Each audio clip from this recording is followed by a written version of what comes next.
Hello and welcome. My name is Mushtaba Thamar. I'm a Forex Optimum broker financial analyst, and I'm here to bring you the latest news in the financial market. Negotiations over a new economy stimulus package in the US Congress went deadlocked and are unlikely to be resumed this week. Investors still believe lawmakers are able to reach a compromise, but some time is needed for a positive swing in the debates. Delaying the process may have a negative impact on the market as it undermines economic recovery path. White House economic advisor Larry Kudlow spoke positive about US-China trade deal by saying that China has significantly increased imports of American goods. The escalation of the official US administration rhetoric towards China reduces investors' fear over heightening tension between two largest world nations. Having a look into the S&P 500 broad market index is looking good on this background as it climbs almost to all-time highs at 3393.52 points. We can expect this high will be renewed this week. The demand for safe haven assets, including US Treasury, has weakened. The yield for the 10-year benchmark treasuries surged above 0.67%.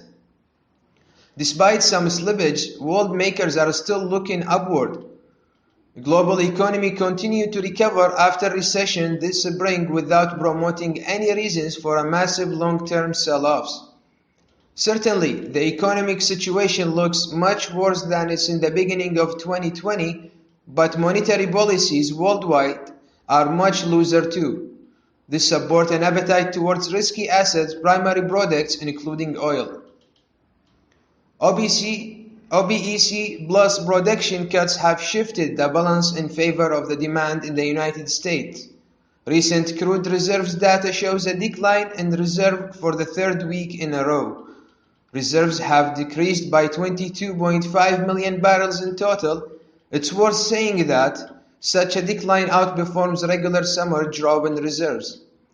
Crude production in the US fell to 10.7 million barrels per day, below the level of 11 million barrels per day that was sustainable for several weeks. Despite caution, risk of crude prices' current pattern looks very like ultra bearish before an upward jerk to the $50 a barrel. Moving on to the gold. Gold made a dramatic correction this week below $2,000 per troy ounce. The correction occurred just after Russia has announced that it has successfully developed a vaccine against COVID-19 aimed highly overheated gold prices. We may expect gold prices to rebound to the $2,000 per troy ounce next week. We should be looking if prices will find support over $2,075.14 per ounce.